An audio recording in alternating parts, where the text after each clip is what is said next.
It's about conditioning basically. So that's what it is. So we can't say that this food is good, that food is bad. Does that make if a guy who's from this thing, Haryana says that Bisi-belabat is no good? Does it mean that Bisi-belabat is not good? Can you tell me that? Yeah. So it's about perspective. It's about understanding the pluralism of food.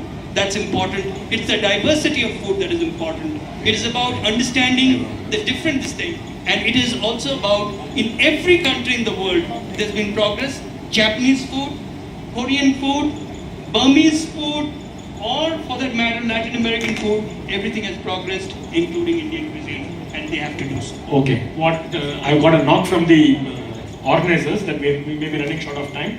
So what I will request is one thing I like to add is for you, Indian food and Indian practices are, even the traditional Indian food may be fattening, maybe this thing, but no, there are a lot of other practices which would have been done after having the food, because our ancestors built temples on hills, or you are told to go to the temple and make rounds. You have to walk, you have to keep yourself healthy, you have to walk, you have to keep. We don't do it, we only do sin part of it, no, we don't do the other part.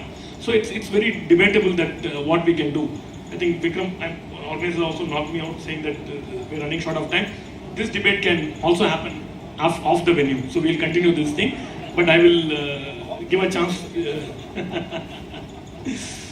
Vikram Udayagiri wants to add something, yeah. Yeah, so I think with Chef Saha's perspective, he's right, but where I stand to still fail to understand is evolution of cuisine versus additives. I think Chef Saha, we are all at some level talking for ourselves and as responsible chefs. I think additives is something away from the chemical perspective that we are using.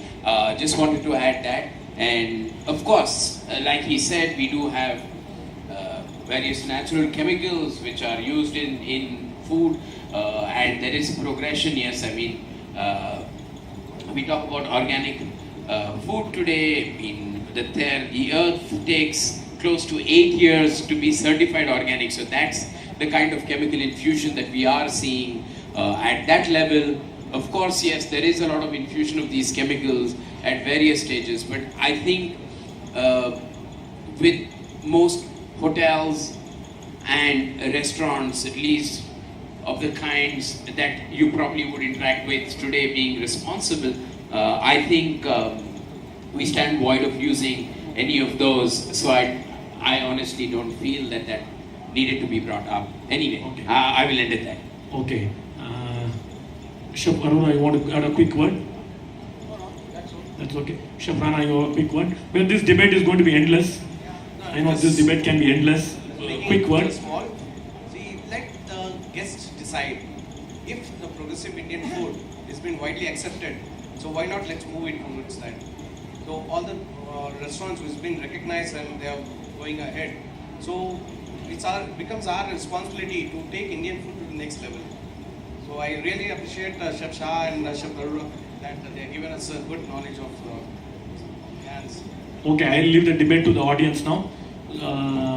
I can allow maybe a couple of questions to the audience. So a couple of questions. We're running short of time. If anybody wants to raise any question, I can get you involved in the debate.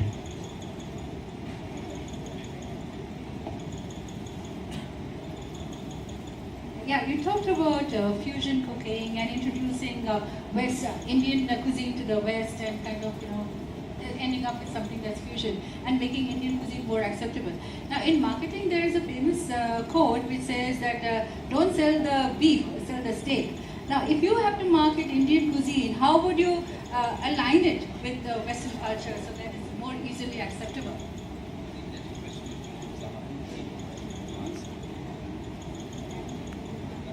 Indian cuisine needs no marketing, no certification by anybody. Indian cuisine in its own is so rich, so diverse, and so varied that if we apply ourselves in a very little way, we can make it the cuisine of the world. So there is no cuisine that has evolved over so many centuries. There is no country in the world where so many houses cook so many meals on a daily basis. So I don't think so that, we need to really market ourselves. You know, as long as we present the food, I'm not talking about food presentation. We are talking about presenting Indian cuisine in the right perspective to the world, then it's just fine. It's just fine.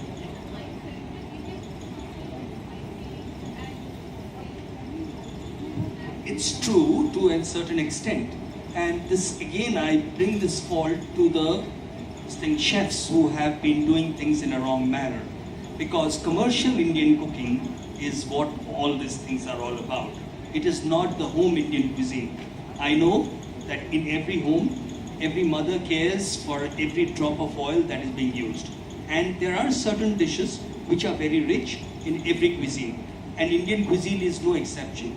So sometimes when you drink a soup that is from a Western country, you don't see the quantum of butter that has been mixed with it. So it's not visible. So similarly, in every cuisine, there are dishes that are rich and that are not so rich. But unfortunately, commercial cooking in India and cutting corners and the lack of knowledge and treating cuisine like we Indians do for everything, chalta hai kind of an attitude, has been the bane of Indian cuisine. We know that Indian cuisine was initially started in Western countries by people who went there and did not have anything to do, so we will open a restaurant. So you open a restaurant where you don't know anything about cooking, and then you mix up the same dish and call it a different thing. And the very famous saying for Indian restaurant, "Bole unko kya malum? What do they know?" So if I call this murg makhni, or I call this murg korma, or I call this tandoori murg.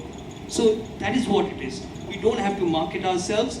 We are a proud Indian nation, and we have a cuisine that has got diversity like no other. Okay, I think many people are waiting to